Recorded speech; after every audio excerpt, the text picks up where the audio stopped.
Un colega historiador se puso a escudriñar entre genealogías, particularmente en los apellidos de personajes que se creen aristócratas, como si pertenecieran a una realeza que la naturaleza les confirió y les dio el privilegio de venir aquí a ser los grandes señores y señoras para que nosotros les sirviéramos, sus vasallos, en la hacienda, en la Real Hacienda de esa antigua Santa Fe de Bogotá.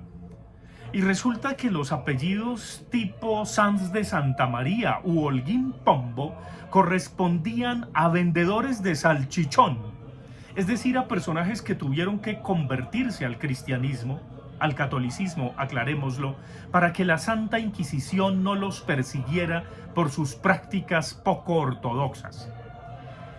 El dicho contemporáneo de lo que naturaleza no da, más factor nos lo presta, muestra justamente el arbitrario cultural de quienes se creen potentados y patentados por naturaleza, para que los demás les sirvan, para que jamás en la vida hagan fila. Háganme el favor. Pues resulta que esas élites que tuvieron que convertirse antaño y que se establecieron como los patronos de la Real Audiencia, pues esas mismas élites, con el paso de los tiempos y de los días, para mantenerse más que en el poder, para perseverar en su statu quo y para seguir influyendo, tuvieron que camuflarse de múltiples maneras y en la Colombia contemporánea tuvieron que pactar con las mafias, con el narcotráfico. Dicho de otra manera, antes de que se tiñeran el cabello, porque son peliteñidas y peliteñidos, pues tuvieron que blanquearse. Y esos procesos de blanqueamiento se dieron desde finales de los 70s y particularmente en los años 80s.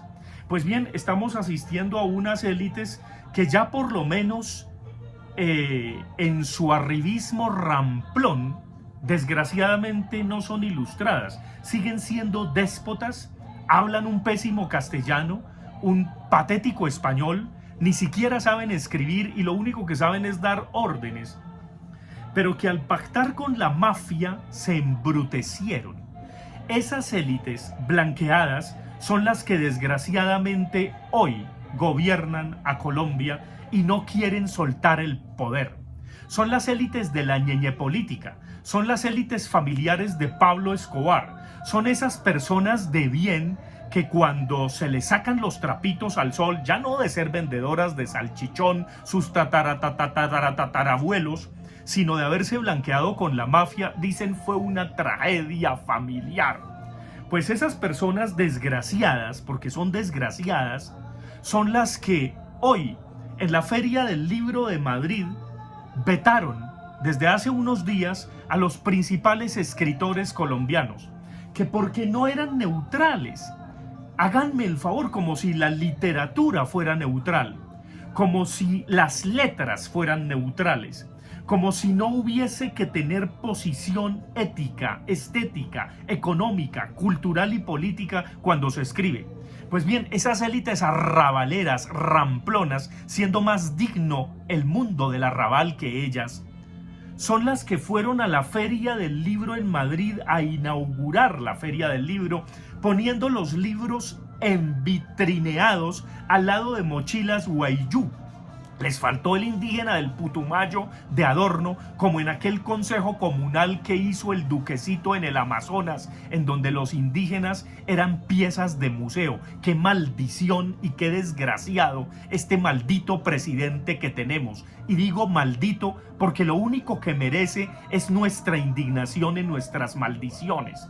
Pues a ese personaje no solamente lo han abucheado, han protestado contra él, sino que ahora pretende blanquearse aún más. No solamente sus canas teñidas, sino que pretende que la realeza española le dé una condecoración, y por supuesto se la van a dar con todo el protocolo y todo el lobby que hicieron por la fidelidad a los reyes de España.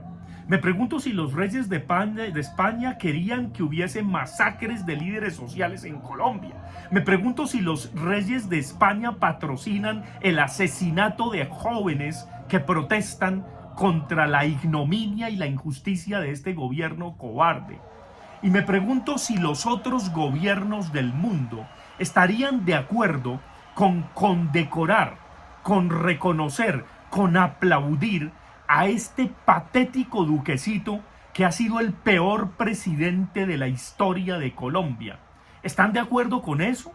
¿Eso es lo que quieren? Casi que habría que hacer como en Argentina cuando un corrupto llegaba a Buenos Aires, a algún restaurante, toda la gente lo aplaudía hasta que se fuera, hasta que se largara. Pues bien, eso es lo que hay que hacer con estas miserables élites blanqueadas por coca y con el narcotráfico que pretenden gobernarnos y que pretenden pasar el sombrero y tener un discurso desgastado ante los europeos, que la paz de Colombia, que el proceso de paz, que fueron las redes sociales las que ocasionaron el estallido social. ¡No! Fue el de la sonrisa podrida llamado Carrasquilla, a quien usted lo premió nombrándolo codirector del Banco de la República, señor Duquecito, miserable. Porque es un ser miserable y despreciable. Y este discurso no es de odio, no, es de desprecio. Lo único que usted nos inspira como presidentico de Colombia, como títere de Colombia, es desprecio. No merece nada. Merece simplemente ser sepultado bajo el peso de la historia y nos hace quedar tan mal en el exterior que ni siquiera sabe caminar como presidente, ni siquiera se viste como un presidente. No, es un bojote al que van a condecorar. Es un bojote el que se pasea con nuestros impuestos por Londres, por París, por Madrid, al lado de una señora que antes era la diosa Juno que se bañaba en leche en un comercial de televisión.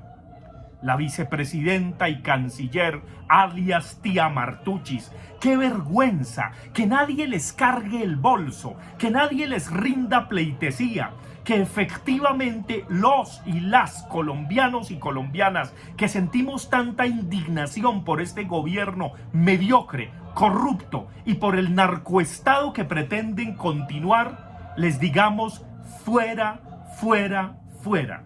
La gente les gritaba en las redes sociales, se ha visto, asesino, asesino, asesino. No porque directamente sea un asesino, sino porque es el cómplice de todos los asesinatos a líderes sociales que han ocurrido en Colombia, de los asesinatos a los jóvenes, porque el único disfraz que le sienta es el de policía que lo hace ver como un tamal, envuelto en un tamal. Ese es el presidentico de Colombia, el hazmerreír de este país, una de las vergüenzas mayores que francamente nunca hubiésemos creído que después de Andrés Pastrana, a quien le salió el tiro por la culata porque fue por lana y salió trasquilado sacando la carta de los Rodríguez Orejuela, los Rodríguez Orejuela le dijeron: doctor, a usted también lo patrocinamos, la mafia también lo patrocinó. Pastranita, el que reptando en el Club de los Lagartos con el expresidente innombrable esperaba a Donald Trump para tener una conversación muy lúcida sobre el destino de Colombia. Bojotes, personajitos, culibajitos, como dice el escritor Fernando Vallejo. Y hablando de Fernando Vallejo, nadie puede negar que ustedes dejaron a este país en los escombros y que nos toca construir desde lo destruido, que nos corresponde dejarlos allá y que en el próximo gobierno ojalá se les diga: señora, haga la fila como todo el mundo, usted no es ninguna privilegiada, usted ni siquiera habla buen francés ni inglés y menos castellano, y a usted, señor Duquecito, que se largue, que se acabe rápido su mandato vergonzoso y vergonzante, y que esa condecoración que le van a poner sea también una mancha de esas de su gobierno con la que pretendió blanquearse aún más. Pero élites blanqueadas, el pueblo, la gente, las ciudadanías libres, no solo no les comemos cuento, sino que sentimos profundo desprecio, porque son el hazmerreír de la historia contemporánea de Colombia. A ustedes hay que decirles: disculpen, ¿en qué telenovela es que trabajan? Es lo único que merecen, porque nos tienen con un guión de telenovela engañándonos y son unos abudineadores.